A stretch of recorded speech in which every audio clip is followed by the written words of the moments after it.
Hello and welcome to Health Affairs This Week. I am your host, Jeff Byers. It's September 12th, 2024. Today we are talking about the Surgeon General's agenda and parental stress. Before we begin, I want to highlight two upcoming virtual events from Health Affairs. One will be held on September 24th and focuses on the future of telehealth and its impact on primary care. It's free to the public and will feature researchers from our Practice of Medicine series and more.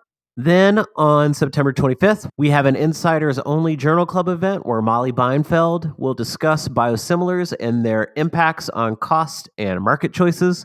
That event will be hosted by my co-host for today's episode, Jess Bylander. Check out the details in the show notes for both of those events. Jess, welcome back to the program. Hey, Jeff. Good to be back. Jess, you are a parent, right? I am. I have two little ones. And I'm also a parent, more recent. Somewhat parent. recent. Somewhat recent, almost a year old. Would you say it's all candy and roses? I would not. I would say it's definitely one of the hardest things I've ever done, and hard, especially to sort of balance it with work and everything else. How about you? Yeah, it can be pretty stressful, but also pretty rewarding, Yes. but also pretty stressful. Yes. And that's what we're here to talk about today. Late last month, not about how stressed we are. We're going to talk about parental stress and the Surgeon General. Late last month, the Surgeon General issued a public health advisory about the modern stresses of parents' mental health. So can you walk us through those main talking points? Yeah, I mean, I definitely felt like as he reading my emails, I think that this is such a timely topic for a lot of parents right now. But as you said, Surgeon General Vivek Murthy put out a public health advisory just focusing on parental stress and parents' mental health, sort of the premise being that parenting is essential not only for the health of children, but for the health of society. And yeah, so he sort of walks us through the current state of everything, how we got here, definitely focusing on how there are more stressors today in modern society that previous generations didn't have, from social media to the youth mental health crisis to sort of widespread loneliness. And then at the same time, parents lack a lot of the resources that previous generations had, like extended family and friends who could help them out. And so the bottom line is sort of it requires some policy changes and expanded community programs to help parents out in this really stressful time. You know, anything from paid sick leave to affordable childcare, access to mental health care, and other forms of social connection. So the advisory really walks through sort of the current state of affairs and what specifically we can do about it from not just a policy standpoint, but sort of as a society.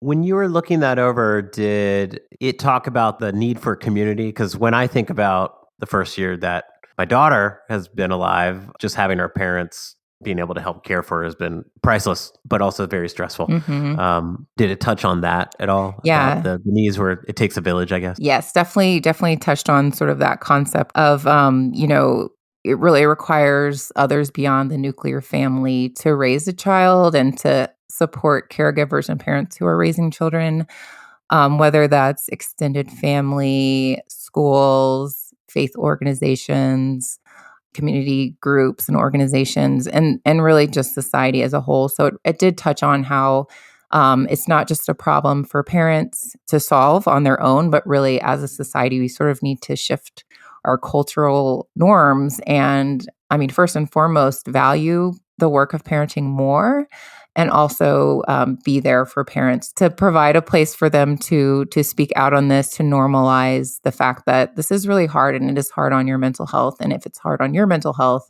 that affects your child's health and mental health. So normalizing those conversations and also providing resources to parents and caregivers to make it through all the stages of raising a child from the challenges of early childhood to middle to adolescence, which is all come with different challenges to face.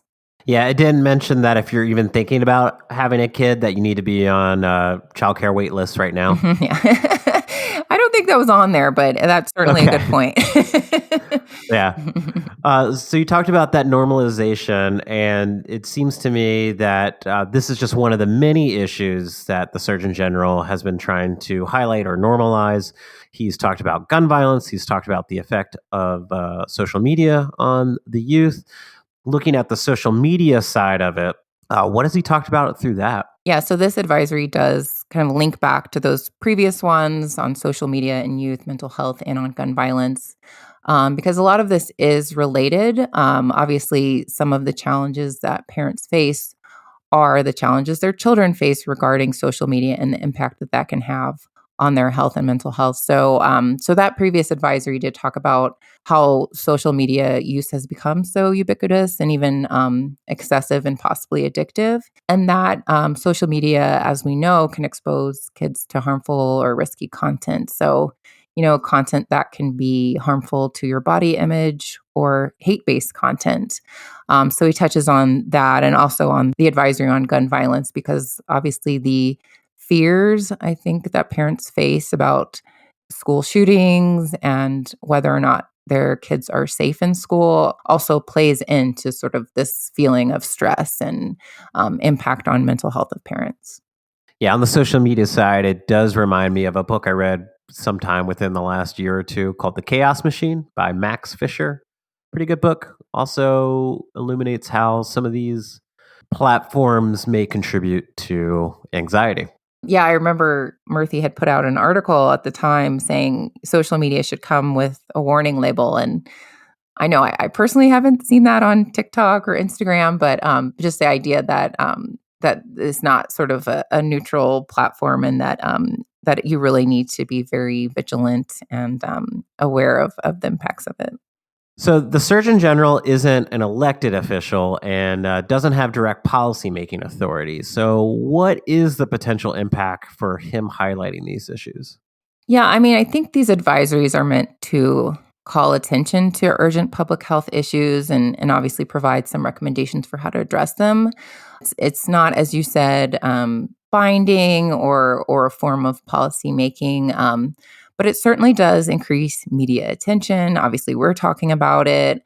And I think in this case, particular, it is related to and reinforces some executive actions.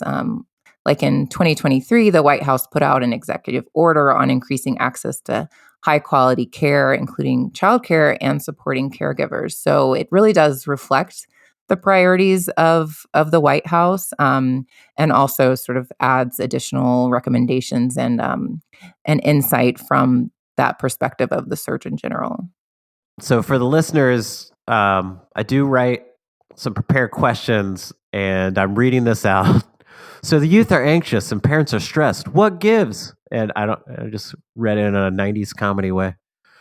So the youth are anxious and the parents are stressed. How might this affect mental health? Is there a better way to integrate mental health with traditional provider delivery systems? Yeah, I mean, the report talks about, and I think a lot of us are aware that chronic stressors that parents and others face does increase the risk of mental health conditions. They mentioned in the report that, or in the advisory, that 20 million parents experience mental illness of some kind, and 4.8 million parents or caregivers have a serious mental illness. And of note, that affects women generally more than men. So the research does show that living with a parent or a caregiver who has a mental health condition is considered an adverse childhood experience, or ACE, which are linked to worse physical, mental, behavioral outcomes across someone's life. So, if your parent is in poor health, your child is more likely to be in poor health, whether that's physical or mental.